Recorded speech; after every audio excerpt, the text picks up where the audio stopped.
Synthesis of sentences for class 12 semester 3 simple সেন্টেন্সে join কিভাবে করতে হয় আমরা অলরেডি শিখে নিয়েছি। এবার আমাদের জন্য ওয়েট করছে কমপ্লেক্স সেন্টেন্সে জয়েন কিভাবে করতে হয়। ইংলিশ গ্রামারটাকে যদি আমরা কংক্রিট না করতে পারি তাহলে আমাদের লেখায় প্রবলেম হবে, টেক্সট বোঝায় প্রবলেম হবে, কোশ্চেন অ্যান্সার লিখতে গেলে প্রবলেম হবে। তাই গ্রামারটাকে ভালো করে মন দিয়ে বুঝে নাও। চলো আজকের ক্লাসটা একদম সহজভাবে প্রথম থেকে শেষ পর্যন্ত দেখতে থাকো। প্রথমে দেখো বলেছে কি যে কমপ্লেক্স সেন্টেন্স। কমপ্লেক্স সেন্টেন্স মানে আমি প্রথমে এটা বুঝবো যে কমপ্লেক্স সেন্টেন্স মানে হচ্ছে জটিল বাক্য। জটিল বাক্য, বাক্যটার নাম জটিল হতে পারে কিন্তু মোটেও বাক্যটা জটিল নয়। আমি একদম সহজ করে বলছি। জটিল বাক্যের বৈশিষ্ট্যটা কি? জটিল বাক্যের বৈশিষ্ট্য হচ্ছে একটি মাত্র প্রিন্সিপাল ক্লজ আর এক বা একাধিক সাবঅর্ডিনেট ক্লজ। ক্লজটা জানি তো, আমি বলে দিচ্ছি। প্রিন্সিপাল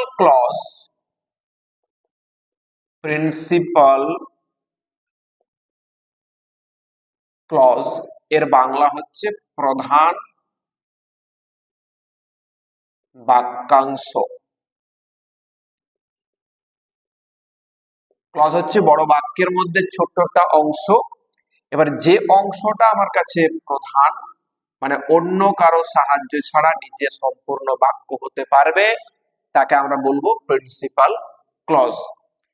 আর সাবঅর্ডিনেট ক্লজটা কি? সাবঅর্ডিনেট ক্লজ এর বাংলা হচ্ছে অপ্রধান বাক্যাংশ।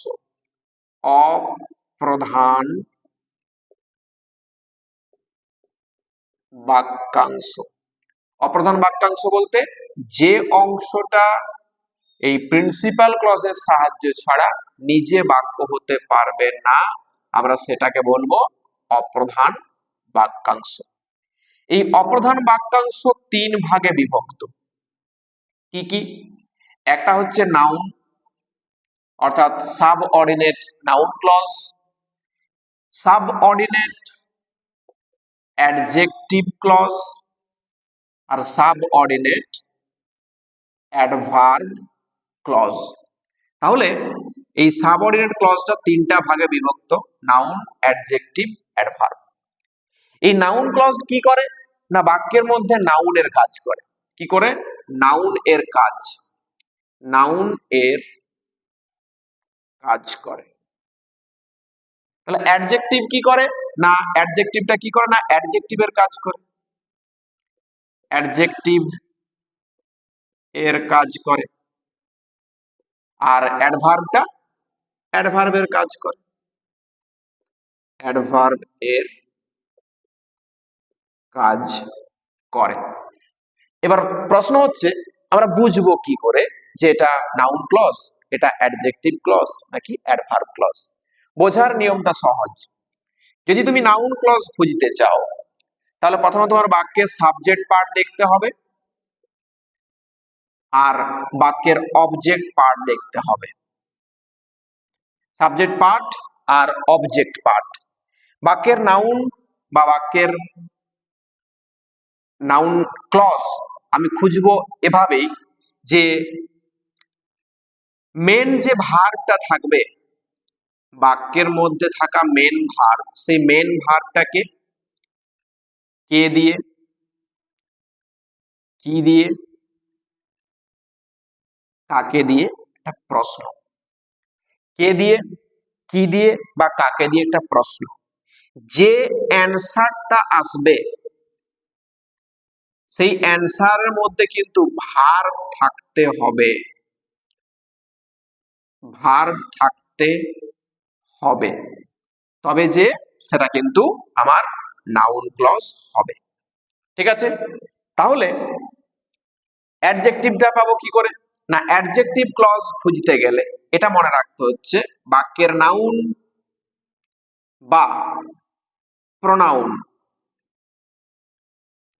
বাক্যের নাউন বা প্রোনাউনকে কেমন দিয়ে প্রশ্ন করবে, যে উত্তরটা পাবে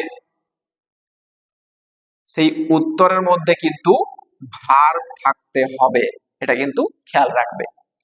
যদি উত্তর না খুঁজে পাও, এটা আর একটা নাম আছে, অ্যাডজেক্টিভ ক্লজকে বলা হয় রিলেটিভ ক্লজ। রিলেটিভ ক্লজ, এই রিলেটিভ ক্লজের মধ্যে একটা রিলেশন পাবে। রিলেশন কার সঙ্গে রিলেশন? না, প্রথম বাক্যের সাবজেক্টের সঙ্গে দ্বিতীয় বাক্যের সাবজেক্টের রিলেশন থাকতে পারে, প্রথম বাক্যের সাবজেক্টের সঙ্গে দ্বিতীয় বাক্যের অবজেক্টের রিলেশন থাকতে পারে, প্রথম বাক্যের অবজেক্টের সঙ্গে দ্বিতীয় বাক্যের সাবজেক্টের রিলেশন থাকতে পারে, প্রথম বাক্যের অবজেক্টের সঙ্গে দ্বিতীয় বাক্যের অবজেক্টের রিলেশন থাকতে পারে। এই রিলেশন গুলো কিন্তু খুঁজে নেওয়ার চেষ্টা করবে। এবার অ্যাডভার্ব, এই অ্যাডভার্ব ক্লজটা খুঁজবে কি করে? না, এখানে তুমি টাইম দেখতে পাবে, adverb of time, adverb of manner পাবে, ডিগ্রি পাবে, নাম্বার পাবে, নাম্বার বা ফ্রিকোয়েন্সি, ফ্রিকোয়েন্সি, আবার কজ পাবে, কজ, এফেক্ট পাবে, কন্ডিশন পাবে। এই এতগুলো তথ্য তুমি পাবে অ্যাডভার্ব, তখন তুমি বুঝতে পারবে যে এই ক্লজটা অ্যাডভার্ব ক্লজ।